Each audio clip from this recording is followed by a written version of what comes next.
இந்தியாவில் மட்டும் 1 கோடிக்கும் அதிகமானோர் கண் அழுத்த நோயால் பாதிக்கப்பட்டுள்ள நிலையில் இதை தவிர்ப்பதற்கான முக்கியமான சில பரிந்துரைகளை கண் மருத்துவர்கள் வழங்குகிறார்கள்.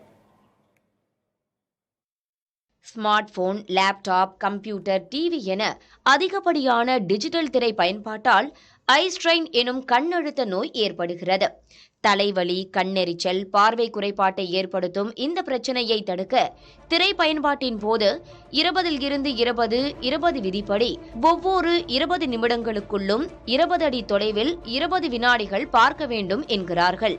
சுற்றுப்புற வெளிச்சத்திற்கு ஏற்ப திரையின் பிரகாசத்தை சரி செய்ய வேண்டும் எனவும், கண்களுக்கு வசதியாக திரையை 20 முதல் 26 அங்குல தொலைவில் வைக்க வேண்டும் எனவும் அறிவுறுத்துகிறார்கள். மேலும் மருத்துவர்களின் ஆலோசனை பெற்று கான்டாக்ட் லென்ஸ் கண்ணாடி அணிவது, திரைக்கான ஸ்கிரீன் புரொடெக்டர், ப்ளூ லைட் பில்டர்களை பயன்படுத்துவதும் பரிந்துரைக்கப்படுகிறது. அதேபோல கண் வறட்சியை தவிர்க்க அடிக்கடி கண்களை சிமிட்ட வேண்டும் எனவும், போதுமான தூக்கத்தை பின்பற்ற வேண்டும் எனவும் ஹெல்த்லைன் இணையதள கட்டுரையில் குறிப்பிடப்பட்டுள்ளது.